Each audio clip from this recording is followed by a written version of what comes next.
The live music industry has been hit hard during lockdown, with many historic venues around Birmingham facing closure. I spoke to Shai Brides and Dame, two up-and-coming bands from Birmingham, on what lockdown has meant for them, the importance of live music to the city of Birmingham, and just how vital performing live remains in the digital age. That's a long time ago. It was cool, man. I think we were kind of... The disappointing thing is I feel like we were kind of just starting to build something before all this happened. Like, for us personally, we just started to spend a lot of time hanging around with other artists, more so than we'd ever done before, and like getting to know people purely off the back of that we were all doing music together. So yeah, it was really cool. We were starting to make some mates. I mean, we've still got those mates, thankfully. We've been very supportive and had lots of support on social media, which has been really cool.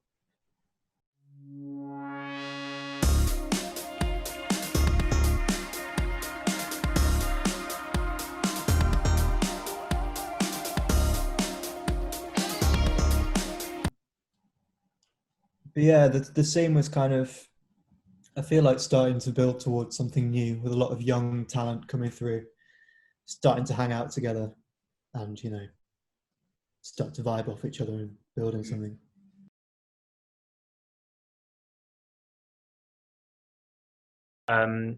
We've definitely, it's been hard to kind of finish songs and get over the line without actually being doing any mixing sessions in person or anything.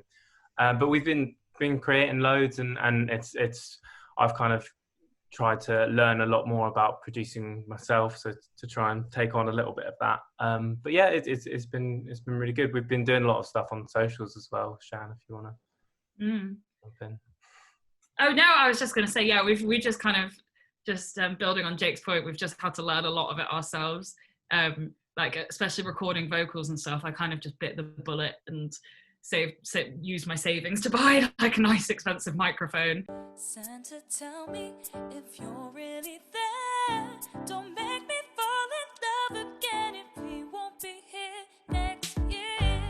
But yeah, just try to be active more on social media, to be honest. But yeah, it's weird because it's kind of like during the first lockdown, it was all really, there was a lot of hype and a lot of kind of like want to almost focus on those social media things and do more of those like live Zoom performances.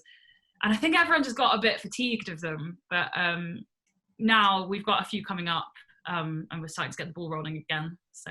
How you gonna do it like that? How you gonna move like that? Are you gonna fight like that? Putting on the cards like that? I feel like it's not kind of put all that on hold as such, or kind of, you know, not knocked back any of the stuff that was building. I think,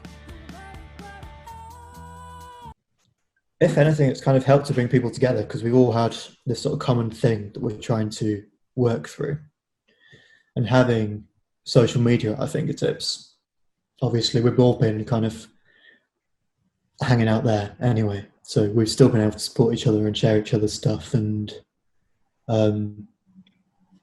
do cool things with each other. Really, in terms of that side of things, it's just been a case of the venue's changed. Like, we're not just hanging out at Dead Wax anymore. We're instead hanging out on Instagram.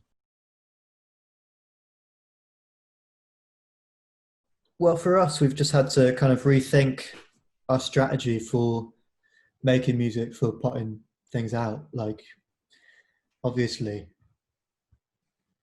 being in a band, being a musician, playing live is the best bit. The thing that we struggle with most is not having that.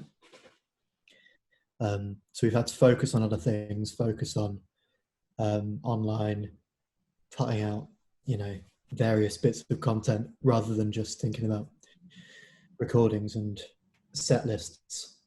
It's been unique. It's kind of forced us to think about different aspects of the project.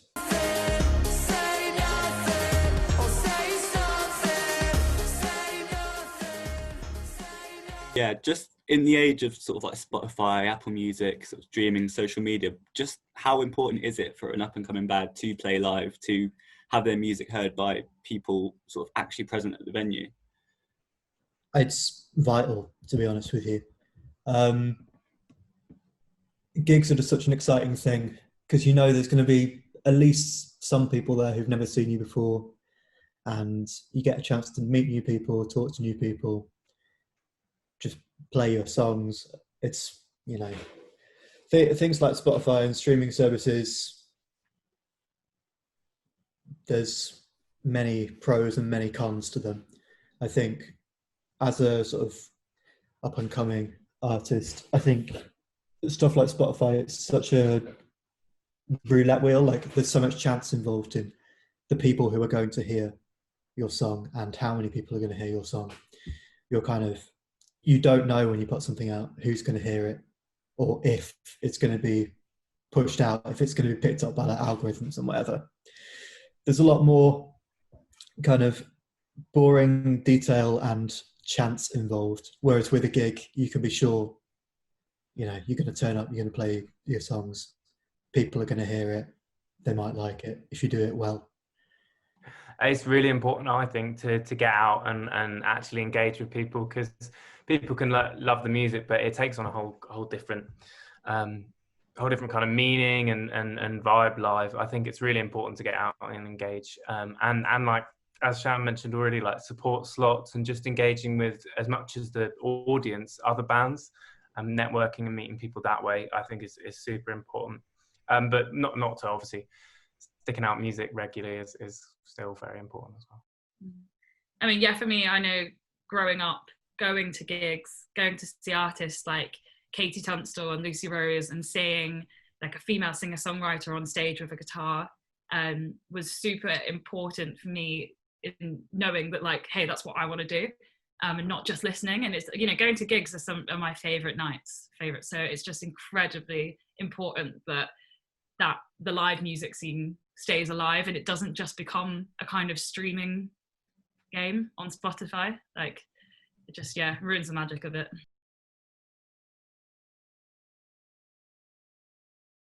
Well, yeah, I mean, stuff like small stuff like the Sunflower. You've had so many people come through there, like Ed Sheeran, Dua Lipa. Everyone, it's kind of a stop place. Everyone plays their first gig in Birmingham at the Sunflower. It'd be a massive shame if that were to close. I think they're doing all right. So places like Mamaroos, which is relatively new, but has got such a kind of hold in the scene, and any that you could choose. Jan mentioned the Victoria, any of those venues across like Big Booth, Dead Wax, the new one, which only opened kind of 6 months before the pandemic, which was gutting, and that's a fantastic venue. So yeah, it's really important that we hold on to these kind of grassroots venues, because it just otherwise young bands have nowhere to play, and you can't kind of play your first gig at a 600 cap O2 Academy or whatever. So yeah, it's vitally important, and they're a lot less kind of soulless than a big kind of open conference center. You want a bit of life to your venues. Venue we've played most in Birmingham is the Sunflower Lounge, which is an experience in itself. I feel like we've done a lot of learning there because it's a unique venue. There's lots of interesting challenges playing it as an artist, especially when you've got to get 5 people and all of your kit onto a very small stage and work out how to make the levels sound good out of the big speakers in a tiny room. You know, we've yeah, like I said, we've played a lot of gigs there. We've made a lot of mistakes there, and we've learned a lot about playing our music live, based on, you know, overcoming stuff at that venue. And there's sort of been a lot in the news recently about music venues maybe struggling to open again after lockdown, just for sheer lack of income and lack of footfall. How important are these sort of venues for not only for bands in Birmingham, but maybe Birmingham as a city? What would be missing if those were to close? They're absolutely vital. I can't overstate how important they are.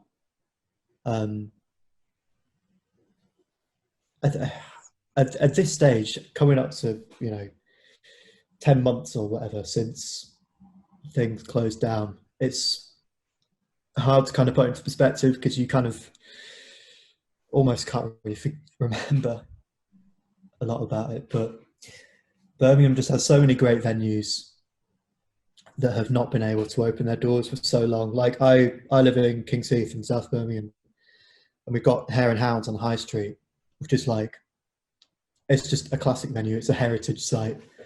They've not been open for anything since March. Even in the summer when like things were opening up as bars, they had their doors shut.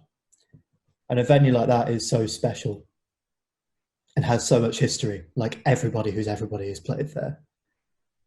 Dating back to the first sort of massive bands coming out of Birmingham, Sabbath, UB40. I don't know if Sabbath have played there personally, but the point being, these venues have so much history purely because of the amount of people that have come through the building. And to kind of, and any venue that closes is a tragedy in that sense because you're losing so much history. Sort of like from the outside looking in, it was really seemed like lockdown came at a really bad time. It seemed like there was something quite sort of special and new happening in Birmingham, and sort of lockdown it came at the worst possible time for sort of bands like yourself. But do you see the Birmingham music scene bouncing back from this? I definitely do. I think the Birmingham music scene is made up with some, incredibly passionate people who really, really care about the scene. Not just bands as well, but, all the like radio presenters and everyone in the Birmingham music scene will definitely pull together to pull it back, I hope. And I've seen we're lucky to have like a few socially distanced shows in Birmingham before lockdowns and everything, everyone really came together, and everyone was so happy to just see some form of live music, even if it's socially distant and maybe not 100% there. It was really nice to see everyone's come together, and they were so well attended, and everyone was really happy for it back. So I think it will bounce back stronger, definitely.